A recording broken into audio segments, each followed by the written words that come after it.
This is Cynocephali, near the modern town of Larissa in central Greece. I'm Matthew Settle. In 197 BC, Philip V of Macedon fought a fierce battle here against a Roman army that was determined to destroy him. The stakes were high. Both Rome and Macedon were fighting for control of Greece. If Rome won, she would rule the entire Mediterranean world. But Cynocephali was not just a battle between two military powers.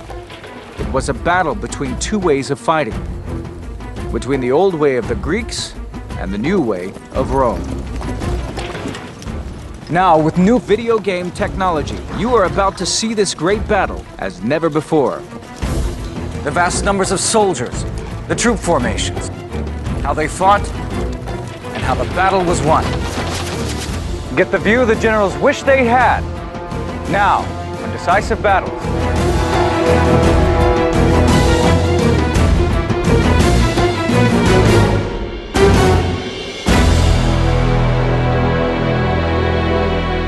Macedon in northern Greece was the homeland of Alexander the Great.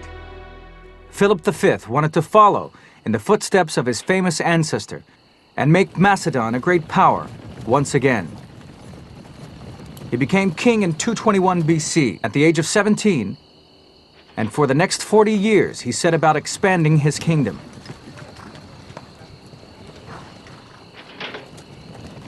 But he was worried by the rising power of Rome.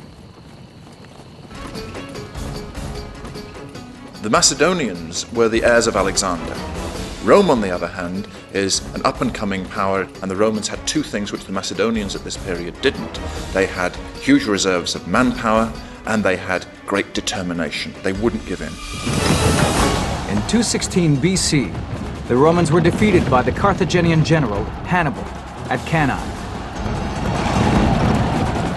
Philip immediately forged an alliance with him. For the next 20 years, he attacked the states in the eastern Mediterranean that were loyal to Rome, the so-called client states. Like the Russians and their buffer states in the Cold War, Rome had buffer states on the edges of its empire. Wherever they go, the next state is always got to be a buffer state. And the person who rules that state can only rule it as long as the Romans agree with them. In 202 BC, Hannibal was finally defeated at Zama in northern Africa. But this did not stop Philip's drive to control all of Greece. The Greek city-states, led by Athens, appealed to Rome for help.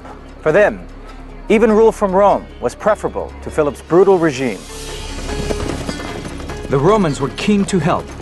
They had an iron grip on most of the Mediterranean. Greece was the last piece in the jigsaw. But the war against Hannibal had exhausted Rome.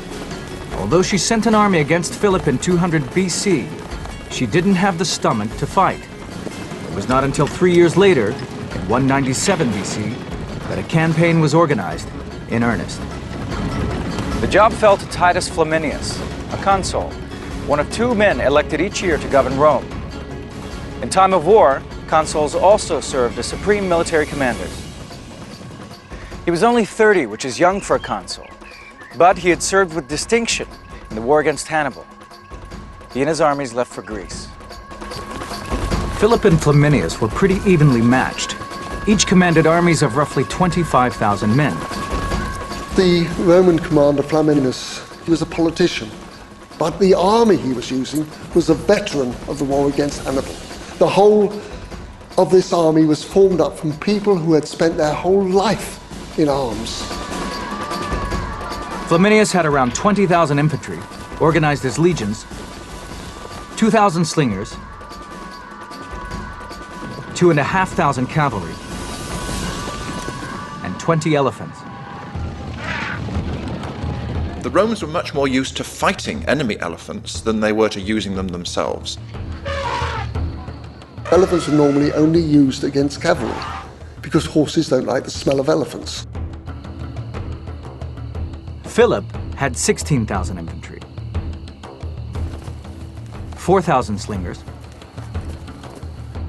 around 5,000 mercenaries and allies, and about 2,000 cavalry. He fought like the Greeks had done for hundreds of years, and like his ancestor, Alexander the Great, in phalanx formation.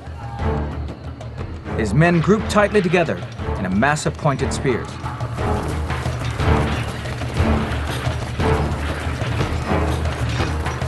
Macedonian phalanx was becoming increasingly heavy, so it gave a much greater offensive power than the classical phalanx.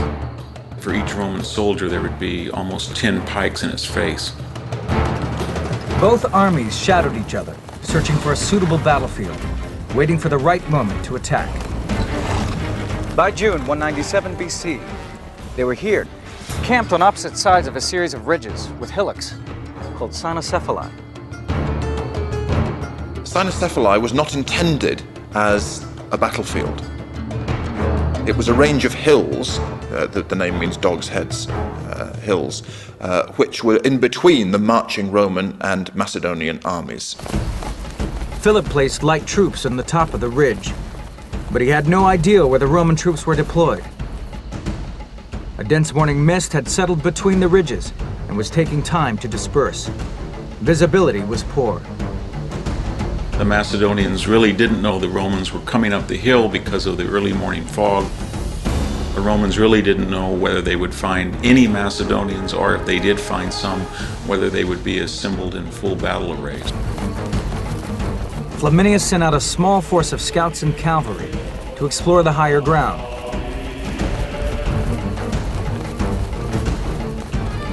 Suddenly, they peered through the mist and found themselves looking straight at scouts from the Macedonian army.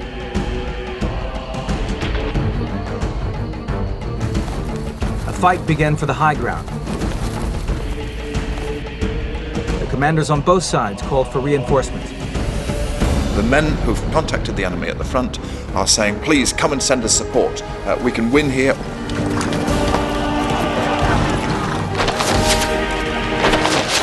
This was a real king of the hill fight. The Romans pushed the Macedonians up on the slope of the hill. The Macedonians regrouped and pushed the Romans right back down the hill. Skirmishes from both sides met and fought fiercely. There was a lot at stake. Philip was fighting for survival, the Romans for total supremacy.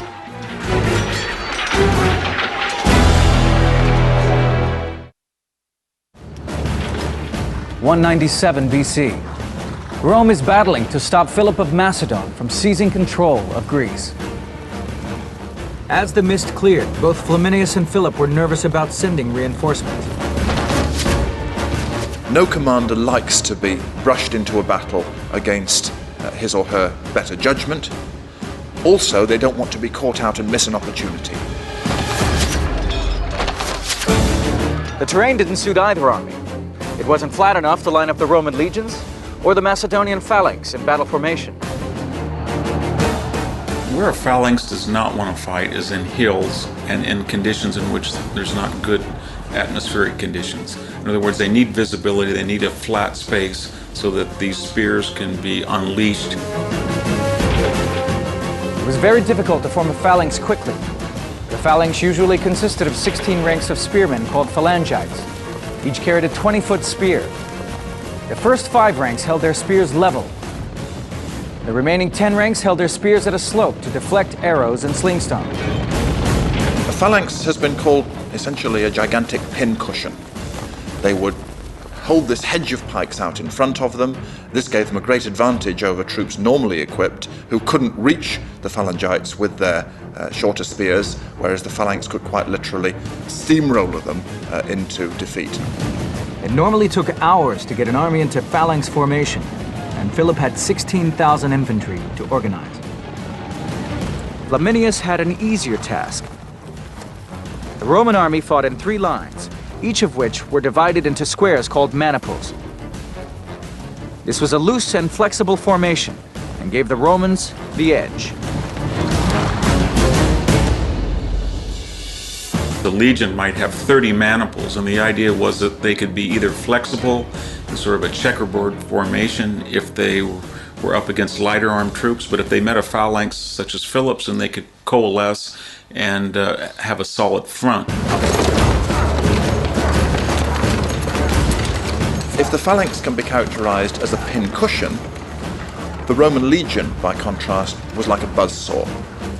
The legionaries emphasized the use of the sword, and they would carve their way quite literally and ruthlessly and bloodily through opponents. The Roman and Macedonian cavalry battled as both commanders hurried to assemble their armies. Philip was encouraged by reports that Roman skirmishers had been driven back, but if he exploited this advantage, he would have to attack with his phalanxes only half formed up. He ordered half his phalanxes, about 8,000 men, to assemble at the top of the slope.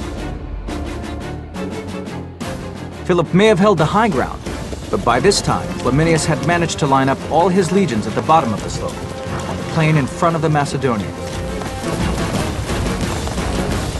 Philip now had to make a crucial decision. His phalanx had overwhelming force, but the Romans were more flexible. Should he go for a knockout blow before the Romans could move around either side and encircle him? He knows that his Macedonian forces, by their weight, by their momentum, the depth of their formation, the pikes and so on, will be able to prevail. He can't afford to wait and leave the initiative to the Romans, because that will enable the Romans to outflank him. But the other half of the Macedonian army, the left wing under its commander Nicanor, was still forming up and was not ready for action. Philip weighed the risks. He ordered the attack.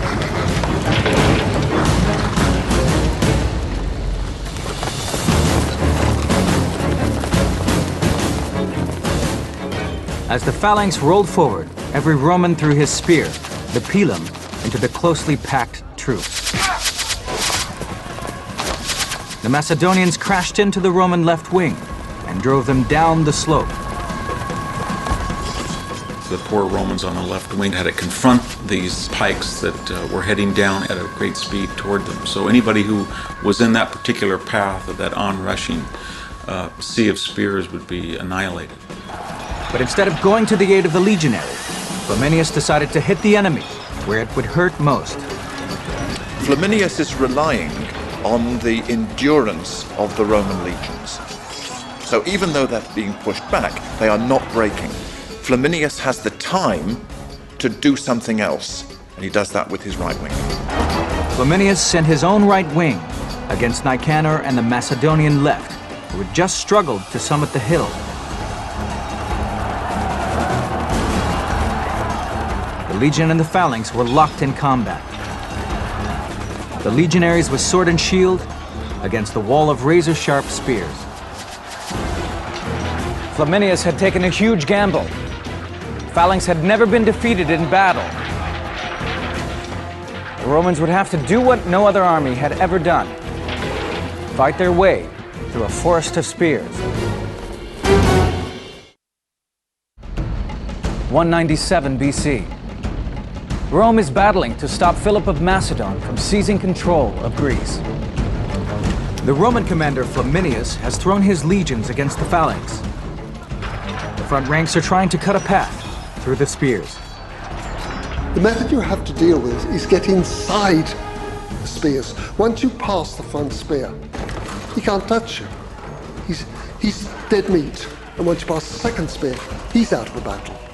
And if you can get past the fifth spear, the battle is over, because there is nothing they can do. The men in the phalanx fought in tight formation, no more than 3 feet apart. The Romans fought 5 feet apart. Unlike the soldiers in the phalanx, they could move around to cover gaps in formation. The Romans were fairly short people.